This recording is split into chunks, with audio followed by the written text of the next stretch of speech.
नमस्कार. भारतीय संविधान विचार जागर स्पर्धा परीक्षेचा फॉर्म कसा भरावा या संदर्भातला हा व्हिडिओ आहे.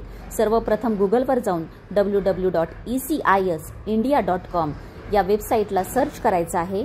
सर्च केल्यानंतर आपल्या समोर रजिस्टर हिअर हे एक ऑप्शन दिसणार आहे. त्याला क्लिक केल्यानंतर भारतीय संविधान विचार जागर स्पर्धा विषयीची माहिती, त्याचं पत्रक आपल्याला दिसणार आहे. त्यासोबतच याच्या आधीचे झालेले उपक्रमाची माहिती, फोटो देखील आपल्याला तिथे बघायला मिळेल. आणि ते झाल्यानंतर आपल्याला कोणत्या जिल्ह्यातनं आपण पेपर देणार आहात तो जिल्हा आपल्याला सिलेक्ट करायचा आहे. जिल्हा सिलेक्ट झाल्यानंतर तुम्हाला पुढचं होम पेज ओपन होणार आहे, ज्याच्यामध्ये तुम्हाला भारतीय संविधानाच्या स्पर्धेविषयीची सखोल माहिती मिळणार आहे. त्याच्या नियम अटी काय आहेत ते देखील तुम्हाला दिसणार आहे. सोबतच पारितोषिक कुठल्या प्रमाणात कसे दिले जाणार आहे ते देखील दिसणार आहे. आणि त्याच्यावरती तुम्हाला रजिस्टर हे ऑप्शन दिसणार आहे.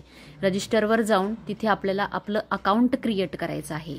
ही सगळी नोंदणी प्रक्रिया MPSCच्या धर्तीवरच आधारित आहे. त्यानुसारच प्रवेश प्रक्रियेचा फॉर्म देखील आपल्याला भरायचा आहे. त्यामध्ये सर्वप्रथम आपल्याला आपलं विद्यार्थ्याचं, स्पर्धकाचं पूर्ण नाव टाकायचं आहे. स्पर्धकाचं किंवा विद्यार्थ्याचं नाव टाकल्यानंतर त्यामध्ये आपला ईमेल ID त्यामध्ये नमूद करायचा आहे.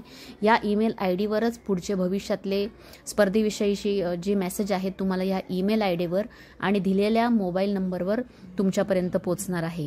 त्यामुळे वापरात असलेला ईमेल ID आणि मोबाईल नंबर हा कृपया आपण अकाउंट क्रिएट करताना द्यावा. नंतर मोबाईल नंबर टाकल्यानंतर आपला डिस्ट्रिक्ट निवडायचा आहे, सब्जेक्ट निवडायचा आहे आणि पासवर्ड क्रिएट करायचा आहे. मग क्रिएट पासवर्ड झाल्यानंतर आपल्याला पुढच्या प्रोसेसमध्ये जायचं आहे, ते म्हणजे लॉग इन करायचं आहे. आत्ता रजिस्ट्रेशनमध्ये आपण जो लॉग इन ID बनवला आहे, म्हणजे मोबाईल नंबर आणि ईमेल ID जो टाकलेला आहे आणि आपण सिलेक्ट केलेला पासवर्ड जो आहे तो पासवर्ड टाकून आपल्याला तुमचं अकाउंट हे लॉग इन करायचं आहे. जो तुम्ही रजिस्ट्रेशनमध्ये जो ID दिला होता, जो पासवर्ड दिला होता, त्यानेच तुमचं लॉग इन होणार आहे. ते झाल्यानंतर तुम्हाला स्क्रीनवर ऑप्शन येतात, तुमचं पासवर्ड सेव्ह करायचं की नाही, तुम्ही करू शकता. ते झाल्यानंतर फॉर्म कुठल्या पद्धतीने असणार आहे त्याची माहिती तुम्हाला तिथे दिसणार आहे. प्रोफाईल क्रिएशन गाईड दिसणार आहे. प्रोफाईल क्रिएशनवर क्लिक केल्यानंतर अशा पद्धतीचा फॉर्मचा पहिला टप्पा, पहिली स्टेप ओपन होणार आहे, ज्यामध्ये तुम्हाला विद्यार्थ्याचं, स्पर्धकाचं तुमचं नाव टाकायचं आहे, ज्यामध्ये first name, middle name, surname या गोष्टी ॲड करायच्या आहे. त्यासोबतच त्याखाली दिलेला आहे स्टुडंट आधार नंबर. जो स्पर्धक, जो विद्यार्थी भाग घेणार आहे त्या विद्यार्थ्याचा आधार नंबर तुम्हाला ॲड करायचा आहे. त्या झाल्यानंतर पुढे इतर डिटेल्स दिलेले आहे. डेट ऑफ बर्थ त्यामध्ये ॲड करायचं आहे. सोबतच जेंडर सिलेक्ट करायचं आहे आणि तुमचं मिडल नेम जे आहे, मदर नेम जे आहे ते देखील ॲड करायचं आहे. मोबाईल नंबर ज्याच्यावर आम्ही तुम्हाला संपर्क करू किंवा तुम्ही जो रजिस्ट्रेशन करताना, जो लॉग इन करताना जो नंबर दिलेला आहे तो देखील तुम्ही त्याच्यामध्ये टाकू शकता. सोबतच तुम्ही क्रिएशन करताना जो ईमेल ID केला होता ते, सोबत मदर टंग आणि नॅशनॅलिटी. नेक्स्टवर क्लिक केल्यानंतर स्टेप 2 ओपन होणार आहे, ज्यामध्ये तुमची ॲड्रेस इन्फॉर्मेशन भरायची आहे.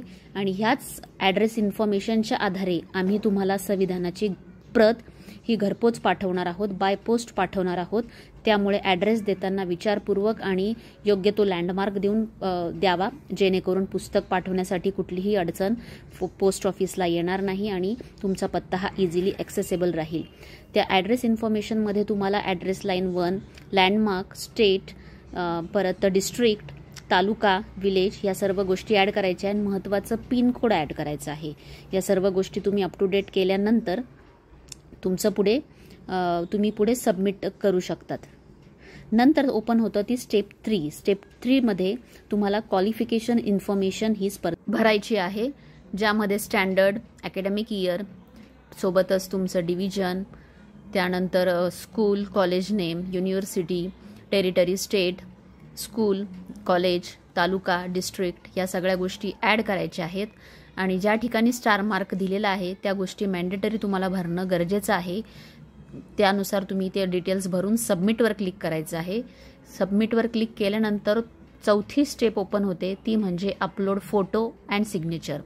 तर त्याआधी तुम्ही तुमच्या मोबाईलमध्ये, तुमच्या लॅपटॉपमध्ये, तुमच्या कम्प्युटरमध्ये आपला फोटो आणि सिग्नेचर ही ऑलरेडी अपलोड करून घ्यायची आहे. आणि सिग्नेचर आणि फोटो अपलोड करताना त्या ठिकाणी एक प्रिसाईज साईज दिलेली आहे.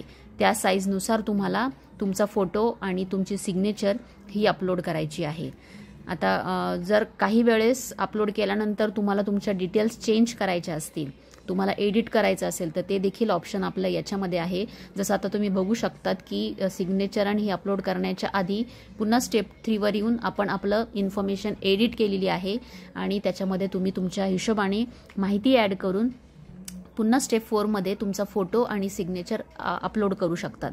आता तुमच्या राईट हँड साईडला माहिती दिलेली आहे की फोटोची साईज किती असावी, सिग्नेचरच्या फोटोची साईज किती असावी. त्यानुसार तुम्हाला फोटो आणि सिग्नेचरचा फोटो या दोघंही साईजमध्ये ठेवून हे स्टेप 4 मध्ये अपलोड करायचं आहे. अशा पद्धतीने विद्यार्थ्याचा फोटो, स्पर्धकाचा फोटो आणि त्याचे सिग्नेचर ही अपलोड होणार आहे आणि अपलोड झाल्यानंतर ही सर्व माहिती भरल्यानंतर ती सर्व टॅली केल्यानंतर तिथे तुम्हाला पे नावचं ऑप्शन येईल.